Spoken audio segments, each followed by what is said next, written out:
This week on the Inside Transportation podcast, Jason and I talk about whether it was acceptable for two electric vehicle companies to accept Paycheck Protection Program loans.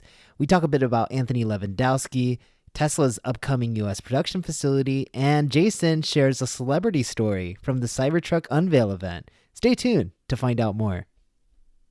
The Inside Transportation podcast is sponsored by Ford Motor Company. Built on the belief that freedom of movement drives human progress, from connectivity to autonomy, AI to machine learning, Ford has one simple goal: to improve mobility for its customers. To learn more about Ford's work in mobility, autonomous vehicles, and their corporate efforts to improve mobility for its customers, visit corporate.ford.com. That's corporate.ford.com. The Inside Transportation podcast is also sponsored by Fenwick & West. Fenwick & West is one of the world's first and leading law firms dedicated to technology and transportation. Learn more about how Fenwick can help companies tackle the complex legal and business issues of autonomous transportation at fenwick.com. That's FENWICK.com.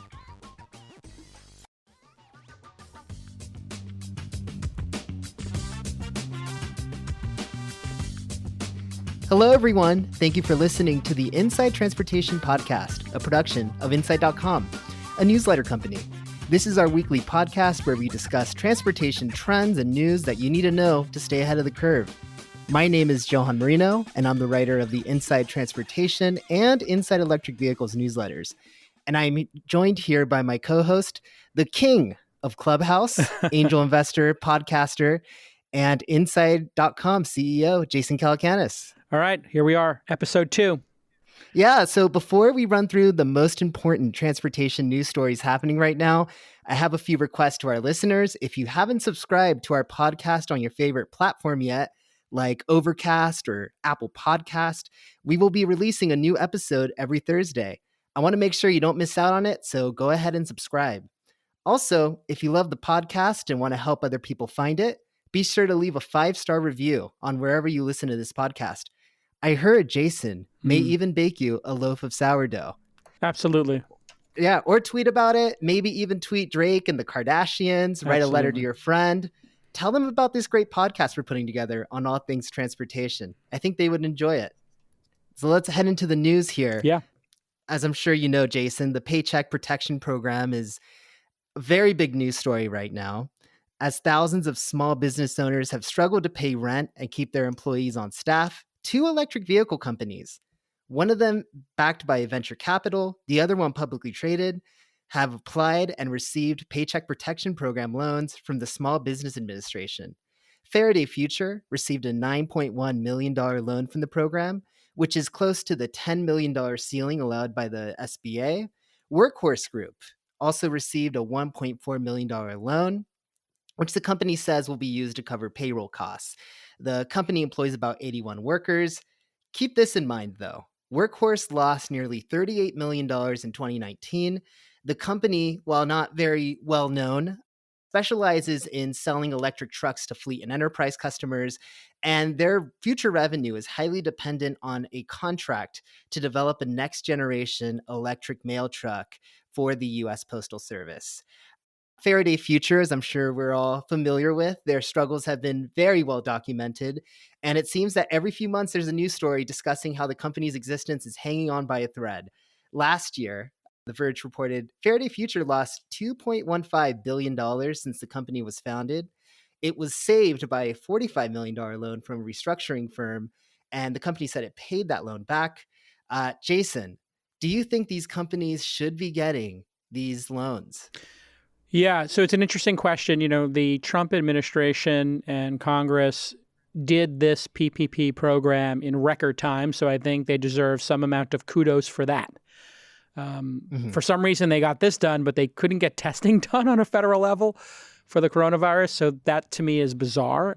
But putting that issue aside, it is extraordinary given that the stimulus packages we did in the 2008 financial crisis took 6 months, a year. It was a lot of back and forth. This was done very quickly. I think people knew that there was going to be a shock to the system. And the point of these loans were to help small businesses keep paying people. right? And I Mhm. think the way it was calculated was 2.5 times your last month's rent or last month's payroll or something to that effect. So it's not meant to be like a year of payroll. It's not meant to supplement unemployment insurance. It's meant to just keep a company from laying people off. And there was a little bit of a lack of clarity of who should get these. We want them to go to small companies that are in danger, in my mind, of going out of business and people losing their jobs permanently. I think that's kind of the spirit of this, right? And it Mhm. wasn't exactly clear, but there was another company, Shake Shack, Danny Meyer's Yes. company, that got a $10 million, the cap, and they returned it because they had been loan shamed. And Harvard got $9 million. They have a $42 billion endowment or something like that. And Chamath, my friend, a venture capitalist, he loan shamed them and said that's insane. So Mhm. the I think the public and journalists and including yourself are on top of this and looking at it and saying, is this fair or not? So just thinking about a company that has had billions of dollars invested in it, why would they even take it? It makes no sense. Why would a publicly traded company take it? It makes no sense. And, I'm an angel investor in 200 companies. I've got a small investment firm here in Silicon Valley. And of course, a lot of my companies were interested in this. And not because it's free money, but because it would keep them from laying people off. And it would let them keep people employed because nobody really knows how long this coronavirus quarantine is going to last. We're in week 5 or 6 of it here in the Bay Area. I'm not sure where are you, Johan? I'm not actually sure.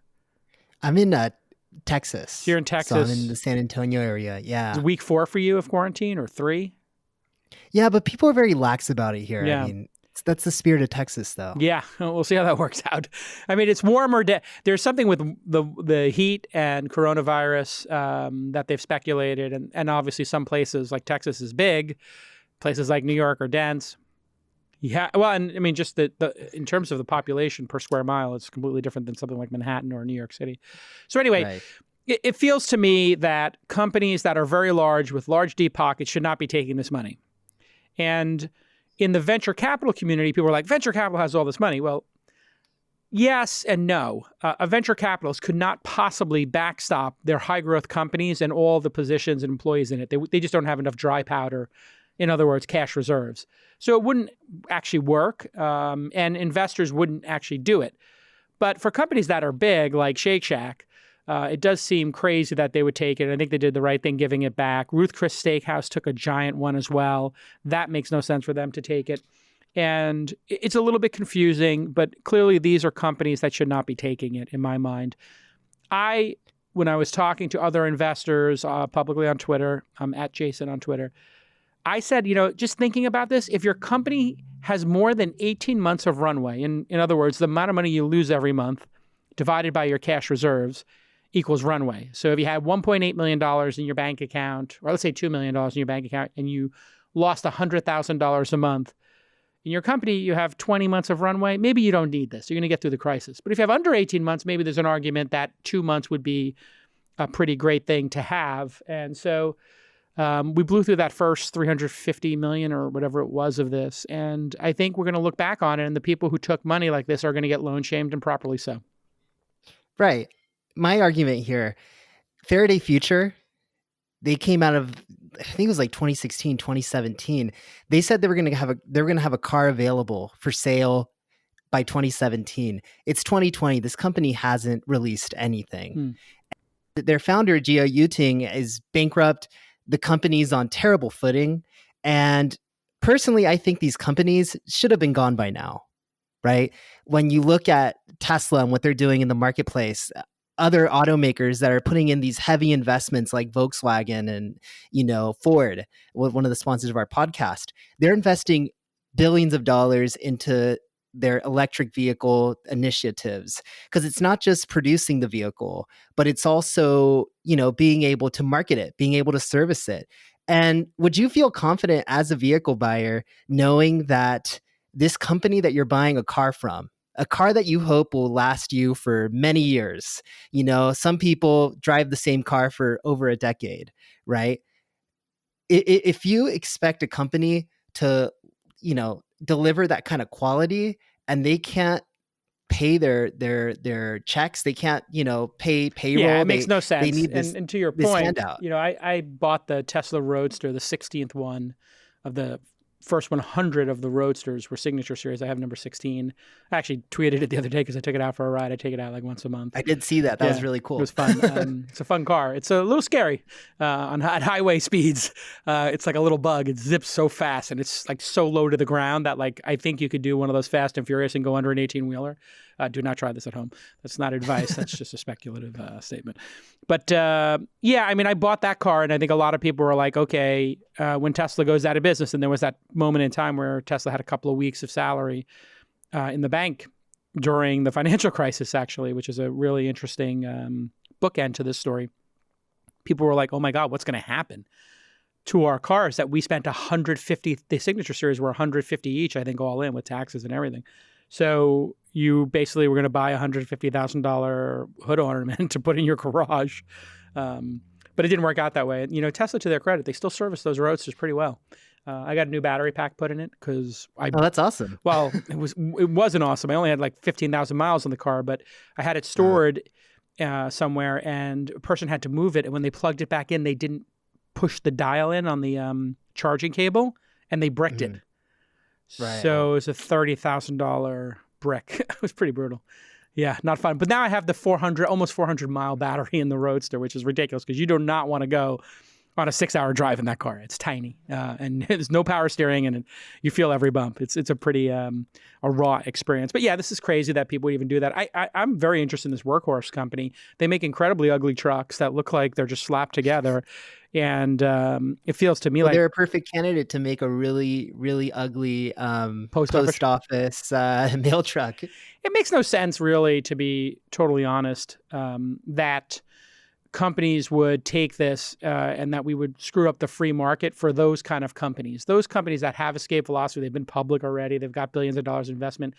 They're part of the free market, and part of the free market, and what's great about entrepreneurship is that we have winners and losers. And the losers then have no more money invested in them, and the best talent from the losing companies go work at the winning companies, and they go away, and then the market gets competitive amongst who's left, right? And that's really what you want in a dynamic economy. You don't want the government picking favorites. And this screams of not relief or not temporary relief for the street and for small town USA, which is what it was intended for. It starts to feel like picking favorites. And then that's the thing I'm concerned about with this overall relief package, whether, since we're talking about transportation, should the airlines be bailed out? And it's like, well, what if an airline, oh my God, we're going to lose our airline. And it's like, well, if they don't ever go out of business and they build up all this debt, now you have these airline executives who've been running these companies for a long time, who are totally incompetent, who lever these companies up with a ton of debt, and it's a bit of a disaster to keep these airlines afloat when they're mismanaged, and it's just a big problem, I think. And I know that segues into our next topic. Yeah, and we're going to be talking a little bit about the collapse of Virgin Australia Airlines. When we come back on the Inside Transportation podcast, we're going to take a quick break. Stay tuned. Hey, everybody. Just want to let you know that this episode of Inside Transportation is sponsored by our friends at the Ford Motor Company. Built on the belief that freedom of movement drives human progress from connectivity to autonomy, Ford has one simple goal, and that's to improve the mobility of its customers. Ford has been using technology to shape the future of transportation for over 100 years and is dedicated to solving the world's most pressing mobility issues. What you might not know is that Ford has a series of divisions that make these visions a reality. Ford X is Ford's venture incubator that unites entrepreneurs, designers, and engineers to shape the future of transportation. Ford's City Innovations team brings innovative ideas to life through community workshops, crowdsourcing initiatives, and citywide mobility challenges.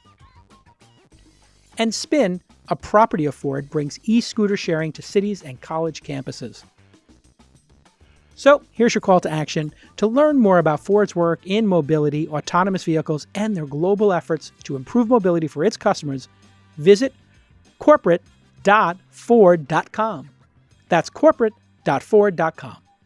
Thanks again to Ford for sponsoring independent media like this podcast. All right, and we're back here on the Inside Transportation podcast. Johan Moreno, Jason Calacanis, running through some of the most important news stories happening in the transportation industry.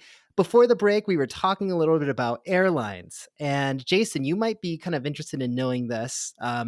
Obviously, Virgin hasn't been in the US market as an airline for quite some time. Yeah, They they got sold folded into, they sold yeah, Virgin America to Alaska Airlines, which was just heartbreaking because it was my favorite airline. Yeah, it was a really fun airline, and they really changed the game in the US market. But Virgin still operates, at least for now, they still operate in Australia and the UK.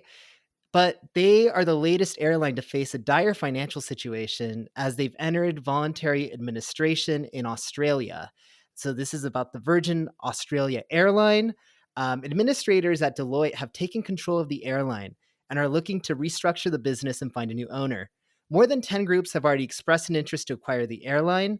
You might be kind of curious to know this, but the airline isn't fully owned by Virgin Group. It's owned by a multitude of different companies that have interests in airlines. So Singapore Airlines owns a part, Etihad Airways, I don't know if I said that right, HNA Group, Nanshan Group, which both of those I believe are Japanese and Chinese airline operators. So they all own about 20% of it. This is actually really interesting, though, is that Richard Branson said that it's likely that either airline, either Virgin Atlantic or the Australian airline, would not survive the COVID-19 crisis without some sort of government aid. Branson said that Virgin Australia's presence in the market is important because otherwise Qantas, which is the other domestic carrier serving Australia, would dominate the travel industry in Australia. Virgin is going to continue operating all their scheduled flights in Australia for the moment. Deloitte doesn't expect to lay off or change any operations at the moment. And the fate of the airline should be clear in about 2 to 3 months.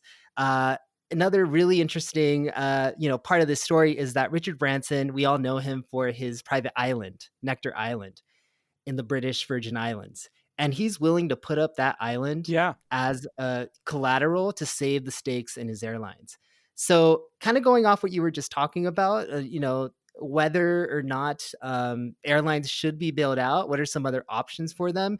And then, just in general, the second part of the question here is how do you think airline travel and pricing is going to change after COVID-19? Yeah, the airline business is not an easy business, obviously, and a lot of these companies have been mismanaged and run poorly, and there hasn't been traditionally enough competition. And if you bail out the ones that were, in debt or poorly run, then the ones who did a great job are getting penalized because it would be like the great restaurant that had a perfect rating and amazing service had the restaurant go out of store next door because the food was terrible, the service was terrible, and the ingredients were terrible. And the government comes in and is like, oh, no, here's the best ingredients. We'll give you a bunch of money. You can still compete. And it's just unfair, right? It feels unfair. Now, to your point about what should happen and how will things look differently, I am a believer that during these crises, we overestimate while we're in them the changes that will occur. So after 9/11, we thought the entire world would be different. People said, we'll never have irony or humor again. There'll never be comedians. It'd just be too inappropriate to make jokes about anything. Just, not even 9/11 jokes or terrorism jokes, just jokes in general would be just such poor taste. We'll never laugh again. And of course, that never happened. So I'm fairly confident we're going to find a solution to the coronavirus. And in a year or two, there'll be just as many people traveling as there are now. And we'll go back to it and we'll be right back at it. What should happen here is Virgin Australia should go bankrupt. All the people who own equity in it should get washed out and they should raise more money. And those people who had an interest in it could then bid to take the company over, which is what Richard Branson is saying he would do. And Necker Island, I've been there actually twice. A friend of mine invited me twice there. And was it Richard Branson? Richard didn't invite me, but Richard was there both times and hung out with us a whole bunch. He's a fun guy. And actually, I talked to him a whole bunch about the sale of Virgin America, but I'll leave that conversation off to the side. He actually owns 2 islands there. He owns Mosquito and Necker, and his private residence is on Mosquito, and he's developing that with a couple of houses. And actually, everybody swims on one day, he had everybody, the 2 times I was there, swim from, I didn't do this, but a bunch of people did, swim from Necker Island to Mosquito. And then he hosted us, and we literally had sushi in his pool and hung out with him. He's a real fun guy. That's awesome. And it cost, I think it cost $250,000 a week to rent Necker Island, and I think you get like 12 rooms for that. So it seems outrageous at first. But I think it winds up being $10K a person, roughly $1,200 a night per person. And it's a really wonderful, charming place to do something. So it's high end for sure. But I mean, the Amman Hotel would be more expensive or similar price, right? Like a 5-6-star hotel experience. So I'm not sure what that island would be worth. I know another friend who owns 2 of the islands down there in the British Virgin Islands. I'm going to guess that island is worth, I would say, if you just think about how much money it makes, it could make $10-20 million a year maybe. It's probably worth $50 million the island. But probably not more than that, right? Right. Something He's in that going to range. need a lot of cash, right? So it's not actually that much cash, but I think it's symbolically an interesting thing for him to do. And that's what should happen, is the existing cap table should get wiped out, and then they do what's called pay for play. If you want to still have equity in the company, all of those people could get crammed down. So let's say those people all own 20%. You could say to them, either invest $50 million each right now, and you get to maintain, 5% of your position, and you get to invest in the next round and the next round as we restructure this thing, and it's pay to play. And if you don't put your money in, you don't get to keep your shares.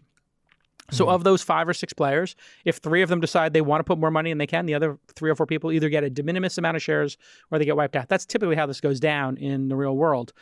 So for them to give them a bunch of money and bail them out, it seems unfair. And in terms of flying to Australia, I took United. I was in Australia twice in the last 2 years. We had our launch festival down there. And I took United both times, I believe.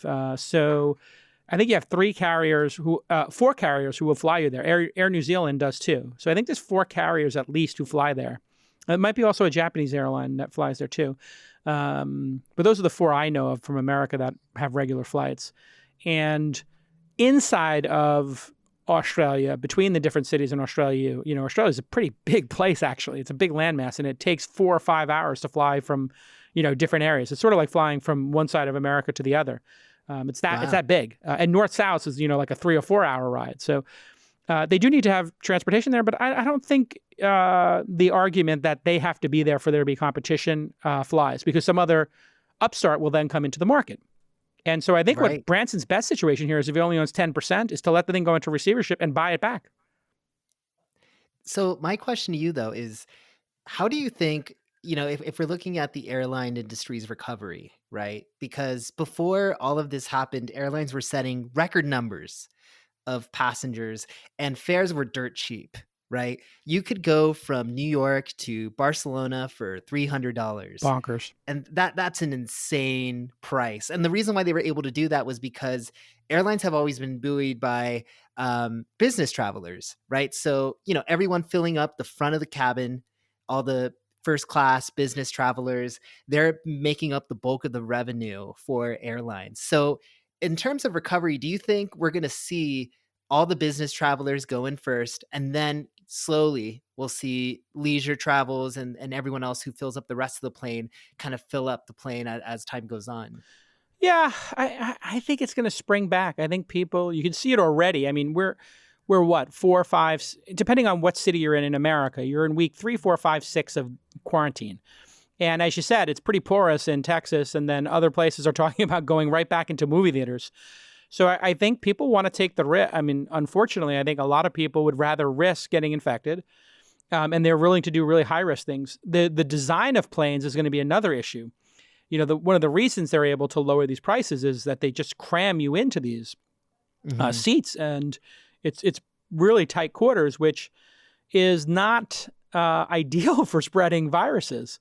You would want a little bit of space between people. So I think there might be an argument when these airlines come back of a phased approach of the middle seats don't get filled, and you can only buy the aisle or the window, and the middle seats stay open in order to protect against, contact. And, when you're in business class or first class, which, I'd say I travel in 3 out of 4 times now. I'm lucky enough to do that. On short flights, I don't bother. It's not worth it.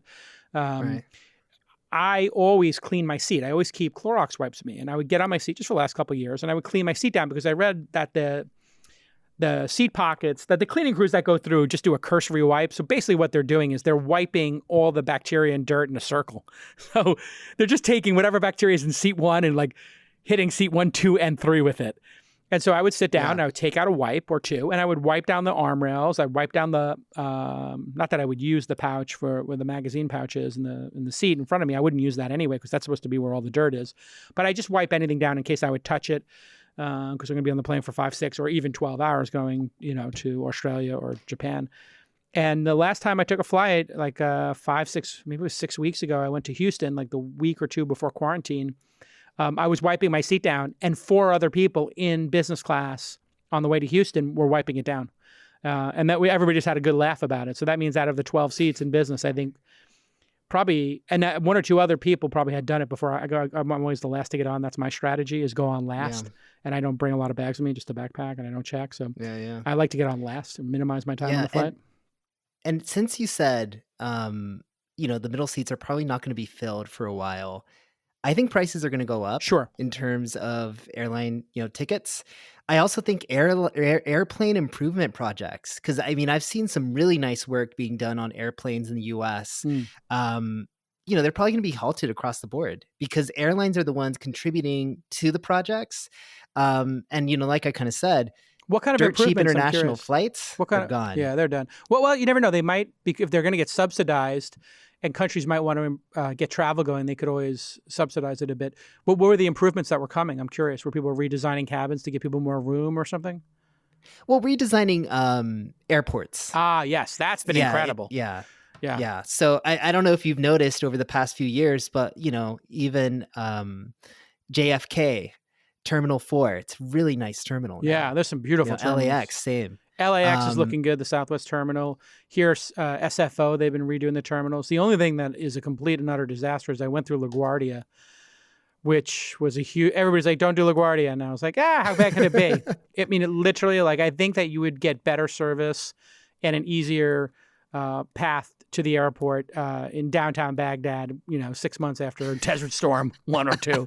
It literally looked like the airport had been bombed. It was unbelievable, the amount of stuff being ripped up. It was brutal. Right. And they're spending a lot of money to revamp that airport. Yeah.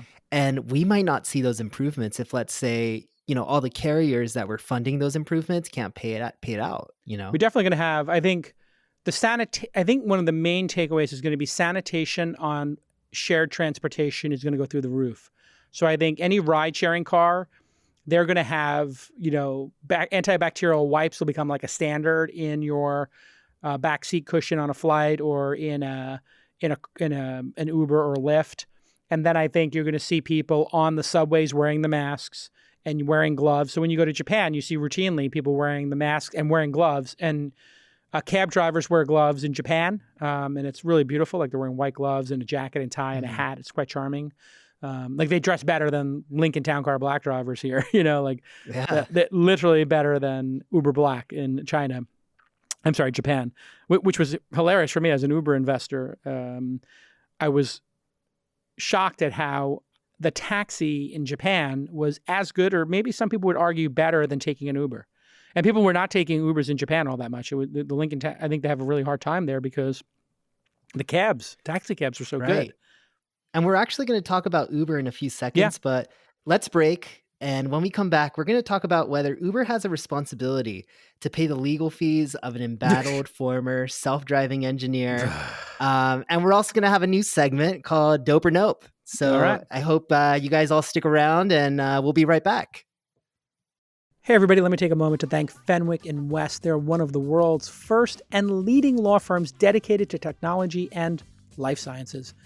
They operate in the fast lane of innovation where ideas often outpace changes in the law. That's where you find Fenwick's autonomous transportation and shared mobility practice, steering startups, technology giants, and major automotive companies through rapidly evolving legal, business, and regulatory challenges, which we talk about here on Inside Transportation all the time. A Silicon Valley original, Fenwick is a national law firm with offices in Mountain View, San Francisco, Seattle, New York, Santa Monica, and even Shanghai. So here's your call to action. Learn more about how Fenwick can help companies tackle the complex legal and business issues of autonomous transportation at fenwick.com. That's FENWICK.com. Thanks again to Fenwick for providing great legal services to me. I use them personally for our investments and for supporting independent media like Inside Transportation. Let's get back to this amazing episode. Welcome back to the Inside Transportation podcast. Jason Calacanis, Johan Moreno, and we're talking about Uber. So Uber does not want to pay Anthony Levandowski's legal fees. Jason, are you familiar with Anthony Levandowski at all? Am I ever? Oh, my Lord. So Uber says it's not responsible for paying a $179 million fine that was levied on the former employee, Anthony Levandowski. He recently pled guilty to stealing those trade secrets from Waymo before he started his own company, Otto. Now, Otto was quickly acquired by Uber. A court ordered Levandowski to pay Alphabet $179 million, although Levandowski thinks that the company that would have ultimately benefited from the technology, they should be paying the bill. It's ridiculous. In the Calacanis days, Levandowski said the company agreed to cover any legal fees that stemmed from the Otto acquisition. Uber argues that when Levandowski pled guilty to his charges, he committed fraud, and the company has no obligation to cover his legal fees. Of course not. Uber says he secretly committed a crime by stealing trade secrets, and the company would have never entered an agreement with him if they knew that was the case. Just for reference, keep in mind, Otto was actually co-founded with Lior Ron. Yeah, great guy. He's been on my podcast This Week in Startups. Yeah. He settled with Google earlier this year for $9.7 million. So a good lesson learned here, always settle. I'm sure Elon learned that.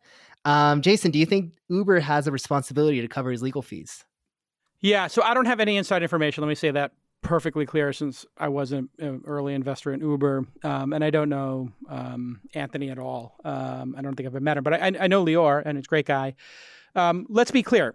He was not an employee of Uber who stole trade secrets. So he wasn't working at Uber and then broke into the offices at Google and Waymo. He was working for Google. He then, according to the case, backed up all the trade secrets on a thumb drive or laptop or some digital device, and then tried to bring them to Uber. And when he tried to bring them to Uber, Uber said, "Get this out of here," and fired him, and realized, like, we don't want anything to do with this. Like they should. No one in the world wants to steal trade secrets. This is America, not China.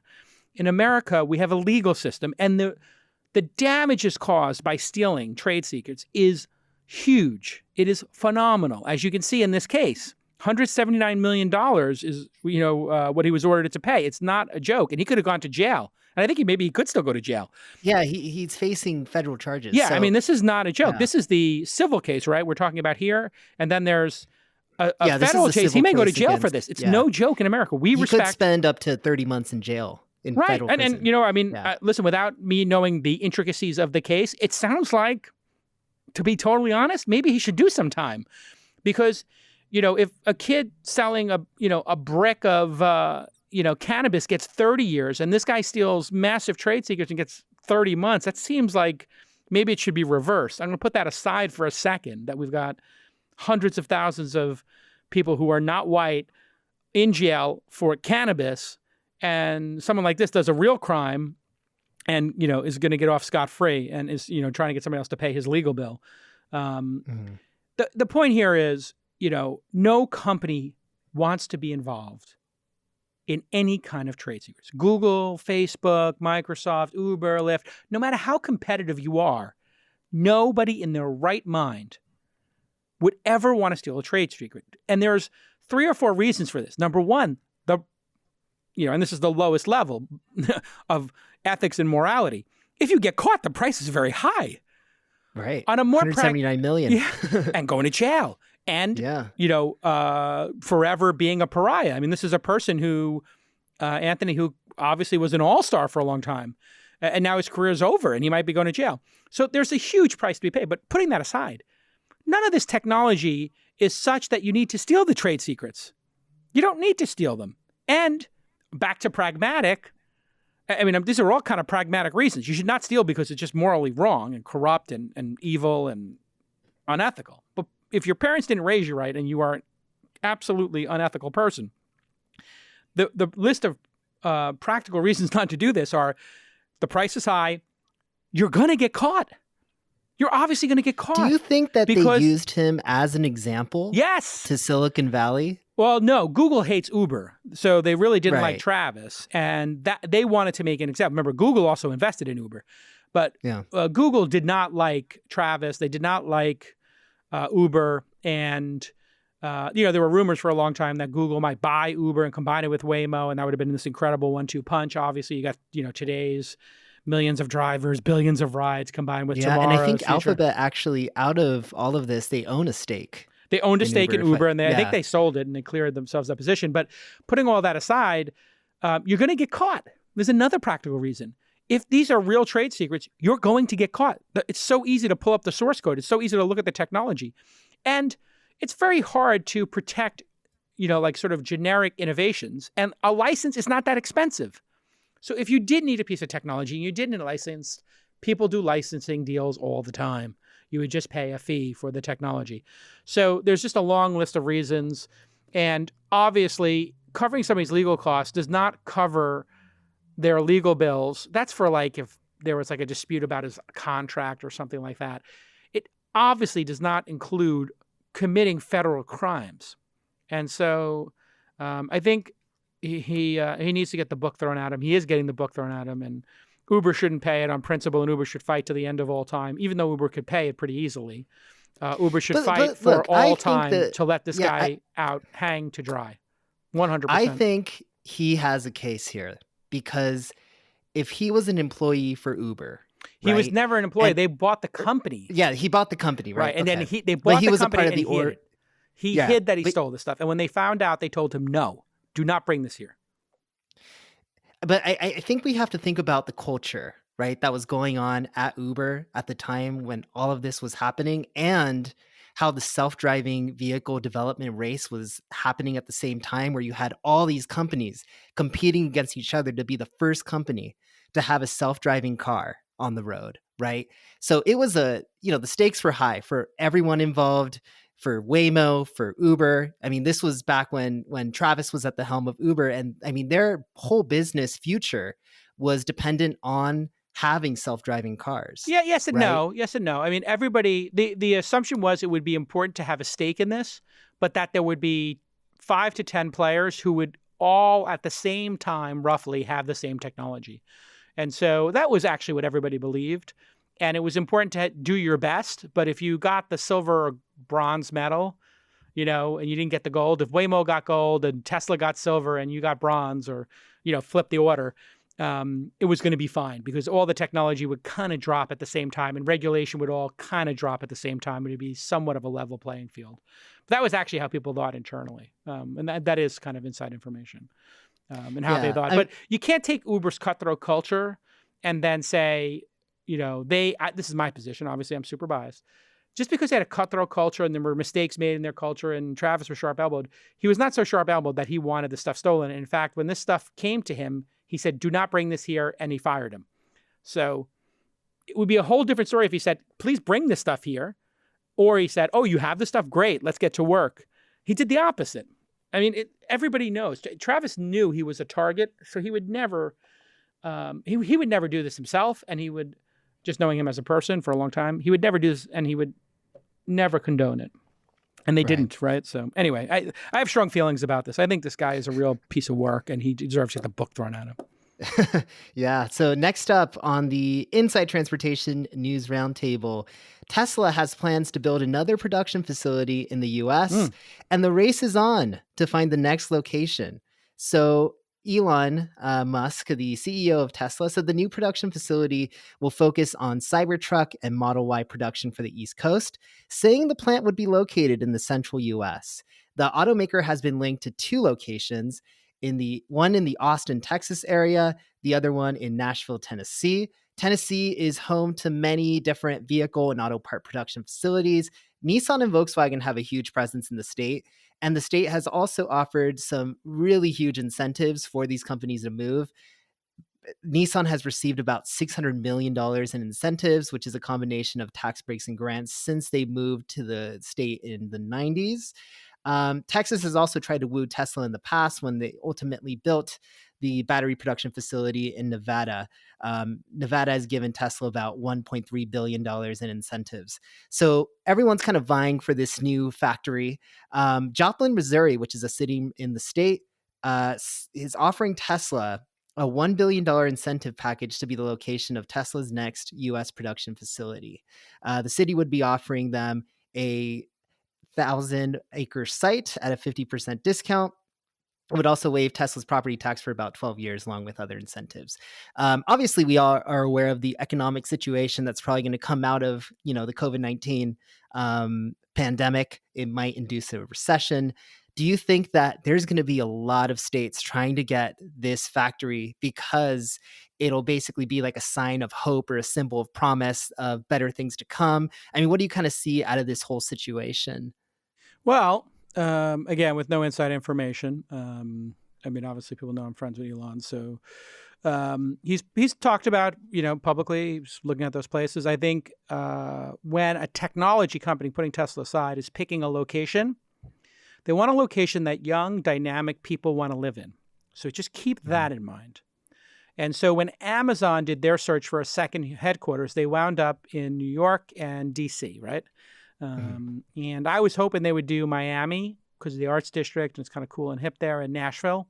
I thought those would be the two places that would be really cool, or Austin even. And so it's not surprising that Austin is at the top of the list and that Nashville is, because those are really cool cities for a 30-year-old engineer, or a 40-year-old engineer with a family to raise a family and have an amazing lifestyle, right? If you were to make a list and say to a young person, hey, you graduated from Stanford, here's 10 places you could go, here's 10 companies you could work for and 10 cities you could work in. I think Nashville and Austin, New York, LA, even San Francisco. Sparks, still. Nevada. No.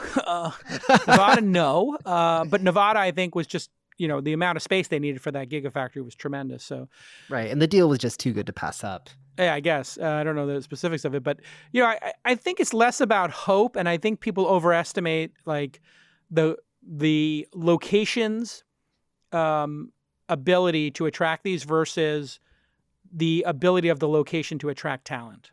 So if your city has a dope art scene, a great restaurant scene, has affordable housing, an art scene, young people want to be there, a cool party scene, that's Austin and Nashville. So if I were to handicap this, I'm going to go Austin 70%, Nashville 20%, other 10%.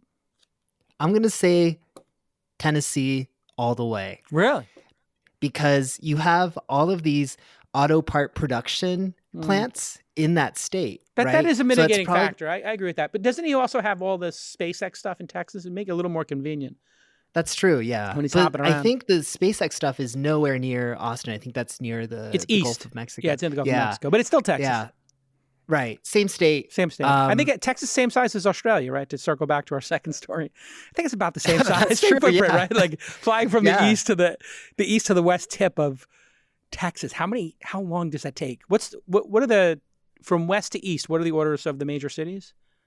So it goes San Antonio. Yeah. And then Austin. Uh-huh. As it's basically a triangle, right? Think of a triangle. So Sure. Dallas is at the top. Then we see Houston and Austin all in this like triangle shape. And then you have Dallas. I mean, there's so many great cities in Texas. Yeah. I just Houston. moved here like a year ago, so I haven't had the privilege of traveling. Wait, which city are you in Texas again? San Antonio. You're in San Antonio, yeah. Yeah. That Riverwalk is kind of dirty, though. I hung out that Riverwalk. I was like, man, if you fall in that Riverwalk, it's not gonna. No offense to people in San Antonio, That's not very pretty. That Riverwalk looks kind of junky. That water's kind of dirty. It's very dirty, I will say. But it's kind of a bubbling city, right? It's Because popping. you have these arts districts that are opening as well in San Antonio. You have a lot of people who are coming from Austin into San Antonio. Is that right? And they're kind of, and you have some tech companies out here. Which is and cooler, it's really like hipper affordable for young people. If it's obviously Austin, Houston, San Antonio in terms of hipness. Austin for sure. Yeah. I mean, you have two of the biggest music festivals in America there. You have a really amazing tech scene. Yeah. Right? You have So who's number out 2 there. after Austin? We all know Austin's number 1 for hipness and young people having fun. I'd probably say Dallas. You go Dallas, okay. Dallas, and then, Houston, and then San Antonio. I could live. It's more of a family city, I would say. I could live in Austin. I might even be able to live in Houston. I really enjoyed Houston when I was there. But I heard it gets so hot in the summer that you just can't stay there. It gets really hot in California now too, though. There's an argument for that. San warming. Francisco, we have some hot days here, and people in San Francisco don't have air conditioning. And when I first moved up here, I've only been up here 4 years or so. I was in LA before that. People are like, you don't need air conditioning. There's like 2 days a year you need it. And now there's about 20 days a year you really need it, maybe 30. And none of the buildings allow it. Yeah, it might be 6 weeks. Master Nick is saying 6 weeks. It literally is like the buildings are not designed for it. They don't have the ductwork for it.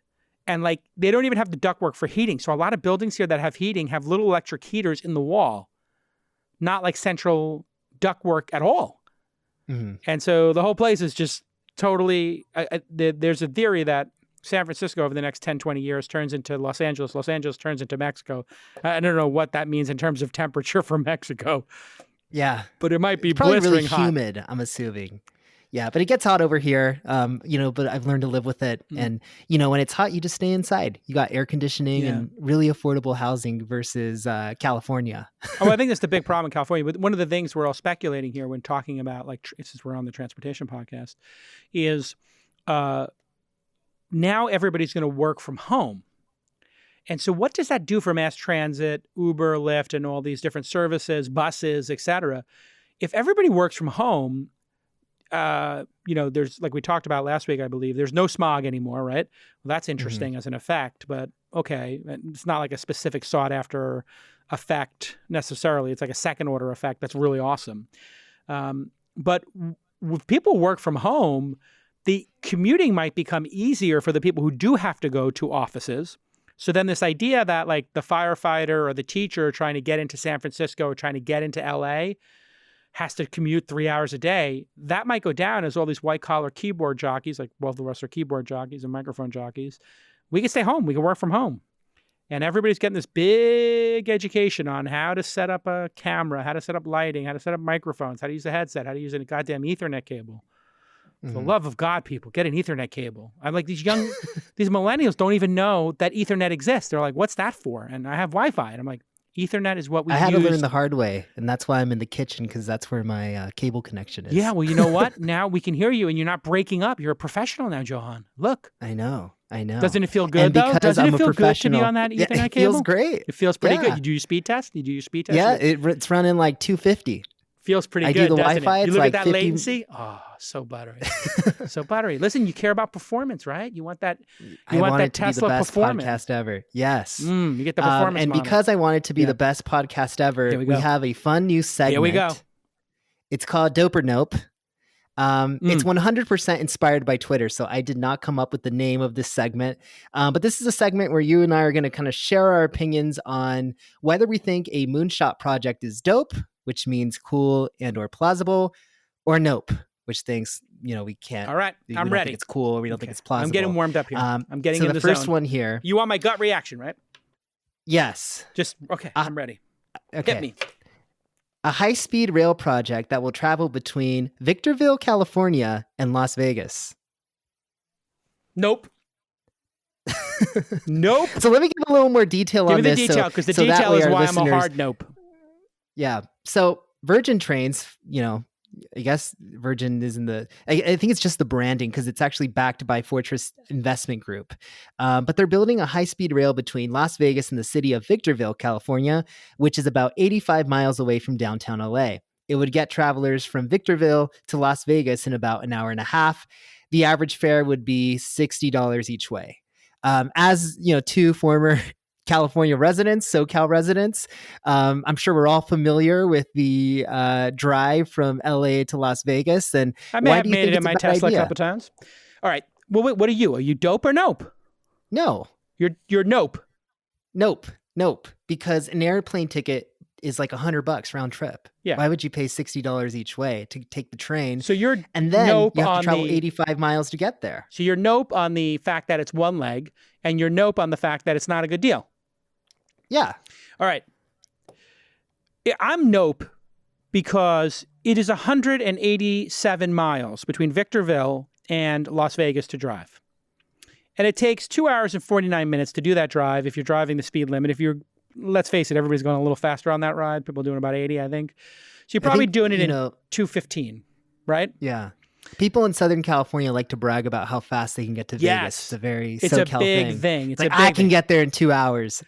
Yeah, you can go there in 2 hours if you're doing 110 and you want to get dinged. I mean, I would not do that. Man, those overpasses, they're ready. And they do have those planes flying over once in a while. I just like to set it and forget it. I don't want to get tickets. The Tesla has a cap on the speed, so I put the speed throttle on so I don't get tickets anymore because I got 4 tickets in like 2 years. Putting that aside, I'm a hard nope because this offends me. If we're going to build a goddamn high-speed rail, make it high speed. High-speed trains in Japan and China are going. Somebody fact check me here, producer Sir Charles, Master Nick. You can fact check me here what the highest speed trains in Japan and China are. If we're going to do this, I want the goddamn highest speed train possible, which I think is 250, 350 miles an hour. That's like the category of high speed train. This is looking like it's 150 miles per hour, and that is not high speed. That's not high speed. And if this thing was Victorville to Vegas, and it was 45 minutes, it was half the speed, and the $60 you could buy chips for the Aria, and the Aria would give you could ride it free for $100 in Aria chips. Now we're talking. Now we're talking. So you're saying there would have to be some sort of collaboration between, of course, casinos and everyone in Las Vegas to get people on this train. Yeah, and what people do is people would go from LA to Victorville, get on this massive high-speed high-speed rail because you wouldn't risk any traffic. It would drop you off at the casino. Hopefully they have these things go like right down the strip or something, or somewhere really convenient, because you don't want to have the last mile take 20 minutes. And you want to go fast, and you want to make the train ride fun. So maybe some free cocktails on the train, huh? Maybe you put some slots on the train, maybe some blackjack on the train. Let's make it a party train, high-speed party train. Come on, people. See, now you know how to sell it. But the way they're selling it. Take my version. Are you nope or are you dope to J. Cal's version? I love your idea. I'm not just saying that because you're my boss. Nope or dope or no. I love cocktails. Dope or no. And I love slots. Yeah. But yeah, I mean, it takes about like 45 minutes from SoCal to Las Vegas if you're taking like a Southwest flight. Yeah, but think about all the coronavirus on that flight. And think about all the distance you could do on the high-speed rail. I mean, it might be. Also, the other thing is about these is I think the energy consumption of planes and the burning of the jet fuel is like, I don't know if you do. I don't know if we talked about this, but Greta, is her name Greta Thunberg? She has been plane shaming people. You know about plane shame? No. So plane shame is a thing. I think she's from Sweden. Type in Greta Thunberg plane shaming. And wherever she's from, she started this, flight shame. Yeah, I got a better name. I'm better at punching. Plane shame. Plane shame is much better. It rhymes. Anyway, she's plane shaming people, and now they said flights are off in Sweden by 10%. And people are now, so she's really dangerous. I mean, she's dangerous. And didn't she take, when she came to America, I think she sailed. So she took 15 days to get here. She documented on social media. Now, that's a little crazy. I'm not going that far. But I do think the plane shame, just like we have the loan shame with we talked about in segment number 1, more shame. Can you throw in the shame sound effect for my soundboard? And I could do shame from Game of Thrones. Throw in a shame here. Shame. Shame. Okay. Shame. Shame. We'll leave a break in there too. All right, anyway. So I thought this was supposed to be lightning round. Let's go to the next one.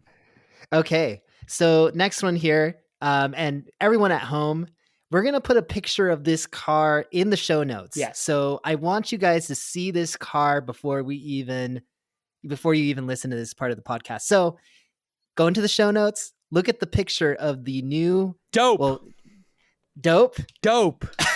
Mad so dope. Subaru is developing a new electric vehicle jointly with Toyota. Dope. And it's going to be called the Avoltis. It's a crossover SUV that's expected to generate about 280 horsepower and travel 310 miles on a single charge. So everyone who's listening, go into the show notes, look at the car, and then, if you have to pause the podcast, go ahead. Dope. But Jason thinks it's dope. Why do you think it's dope, Jason? Well, it looks like the future. I feel like I'm in Westworld or Blade Runner or something. It looks like a little bit of a spinner. It looks, frankly, like the Cybertruck. And this is kind of the crazy thing. This is like, based on the spec, 310 miles. I'm driving a 310-mile Model 3 for the last 2 years. So I'm not so sure, like, if Subaru and Toyota are ever going to get this thing out the door, and they'll probably get it out in 3 years, so they'll be about 5 years behind Tesla, but it is dope looking. The angles are dope. It looks like something out of RoboCop. I am all for these crazy designs that, what do you call it in the automotive industry? The cars that they show? Concepts. Yeah, the concepts. There's too big of a gap between concept cars and the cars they actually deliver. And what I like about Cybertruck and what I like about this, if they actually deliver it, is I feel like I'm driving in the future. And I want to feel like I'm driving in the future. And I'm getting a Cybertruck because I want to feel like I'm living the Blade Runner lifestyle. What do you think? Dope or nope? Do you think that... No, what do you think? Dope or nope? Oh, I think it's dope. It's dope. I have a Subaru right now, which is why I include a dope this car. in the... Yeah, I love how Which quirky one do you have? Subaru designs their cars. Which one do you They're have? really quirky. They're really unique. And that's why I bought my Crosstrek. Hold on, I gotta look at this Crosstrek. He's gonna pull up the Crosstrek for me, and I'm gonna judge you right now. Let me see this Crosstrek. I love these. These car, I think it's a great car. It looks good in orange. Did you get the burnt orange? What did you get? Boring blue? I really wanted to get the desert khaki, but mine's just black. Oh, okay. Boring black. I was persuaded away from getting the desert khaki color. That's my absolute favorite. It looks like look up desert khaki. Look up desert khaki. I'm Subaru looking at like Crosstrek. a burnt orange, and it looks pretty dope. Yeah. What did you say? Yeah. Desert khaki. There it is. Boom. Let's take a look at this. Oh, yeah, that's pretty nice. It's like a nice green khaki. It's like a very Banana Republic kind of situation. Right, like and it. It's different. And I feel like, I love it. Even before the Cybertruck came out, like there was automakers like Subaru kind of making these different cars, and they've been very successful in the US market as a result of that. Because also consumers in the US love crossover SUVs. They love that big car that they can take out camping, and there's like all these extensions. And the really good thing that they've been able to leverage is that they have a community of enthusiasts that love Subaru, even though Subaru people are Subaru for life. It's like the BMW or Tesla people. Like, you're just for life. Like I had a Mercedes at one point. I got that GL 550, not like the square one, but the big long 3-row one. And I liked it, but I wasn't like, I can't never drive anything again. And when I got a Tesla, I was like, I can't drive anything else but this. It's just too advanced, and it spoiled me. But all right, listen, I want to get a gas-powered car because I want to get a Tahoe car, right? I want to get like a place in Tahoe for skiing, and I want to leave like a junker car up there. What's my junker? Well, anyway, listen, even if price is no object, what's my best car to leave at my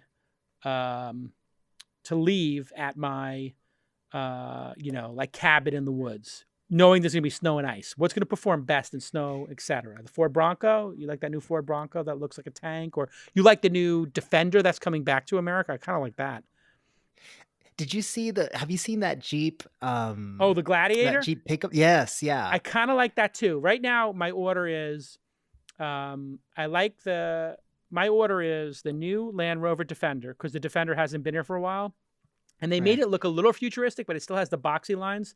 So now I'm torn between Defender, the new Defender, because I don't want something breaking on me. I need something that can like literally get me home with my kids. Or the Jeep.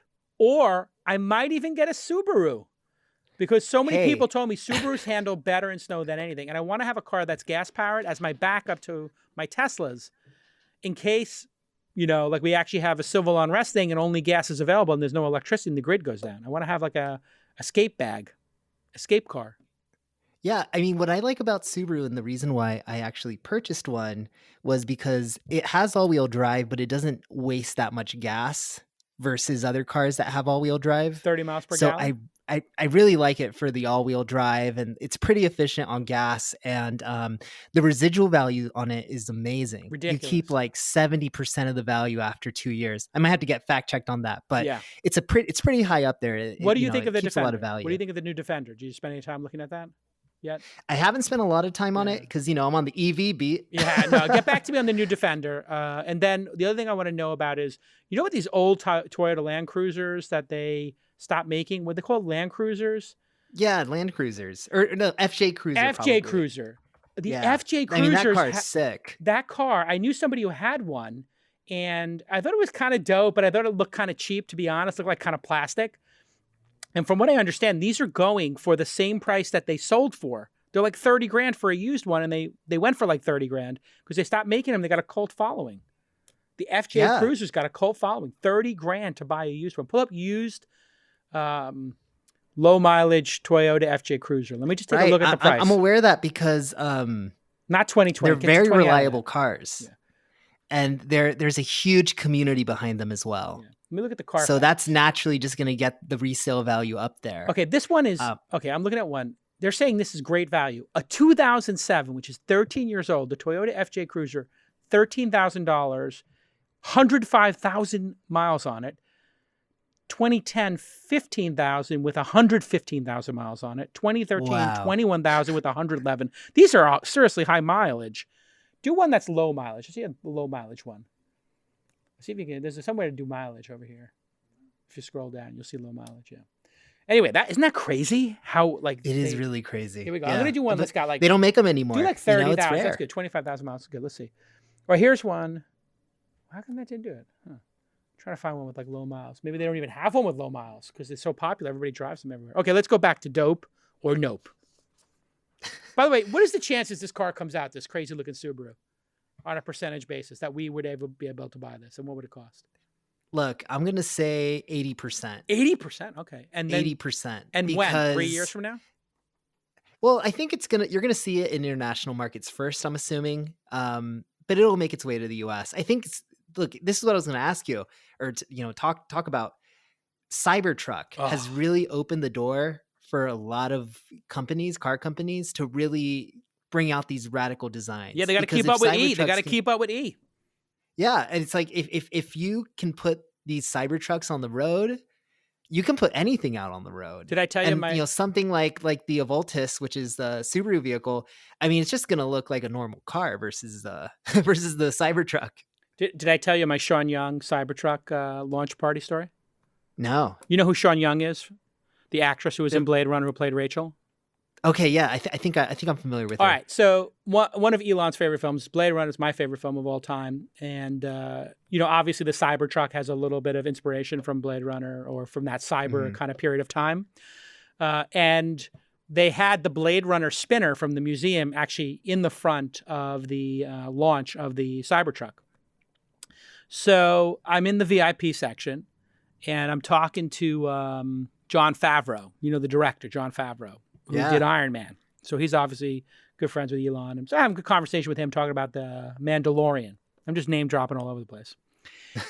And Richard Branson's Island, Jon Favreau Island. Conversation. Listen, I'm not paying $250 for a week on Richard Branson's Island, but suffice it to say. Anyway, Sean Young walks up to me after the presentation's over. She puts her hand on my arm and she says, "I just want to tell you, I am so inspired by your work. And I think you were incredible up there today. And I think you handled that amazingly. And I'm in awe of what you're doing for humanity." And I looked at her and I said, "Thank you, Sean Young. I feel the same way about you. I'm not Elon Musk, but I can introduce you to him. He's right there." And she goes, I literally has not taken her hand off my arm. And I'm like about 60% the size of Elon. Like he's big. Mm-hmm. I'm 5'9" on a good day. I think he's like 6'2" or 3. But I guess we do look a little bit similar. We're both white guys with, at the same age, but white guys with big visions. Well, maybe. Anyway, he might have a slightly bigger vision. So she's still holding my arm, Johan, and she says to me, deadpan, looking me dead in the eyes. She goes, I still meant everything I said. Wow. And I laughed. Like, she is so awesome. Like that. She is so quick on her feet. And then I introduced her to Elon. I was like, yeah, here's Elon. Here's Sean Young from Blade Runner. It was pretty funny. Is she going to be a part of one of your launch events coming up? Or yeah, you know what? There's no more live events. Everything I'm doing is virtual right now. So, but anyway, this has been a great episode. I think we're starting to get into a rhythm here. You and I have a little chemistry. Keep the weird coming. I really like this dope or no. I think people are going to get into that. And maybe we get some reader questions, and maybe we can give people some advice and some how-to stuff towards the end. What do you think of that, Johan? Like if people had a question I think for it's us. a great idea. And look, if anyone has any ideas for different like segments or something that they would like being discussed on the podcast, tweet me or Jason. Jason's handle is very easy to remember. It's at Jason, but mine is Dude Johan. Dude Johan. Dude Johan. Johan. I love it. Dude Johan. Dude Johan. Yeah. I love it. But that wraps it up for us here on the Inside Transportation Podcast. Thank you so much, Jason. Yeah. We'll see you all next Thursday. Yes. Take care.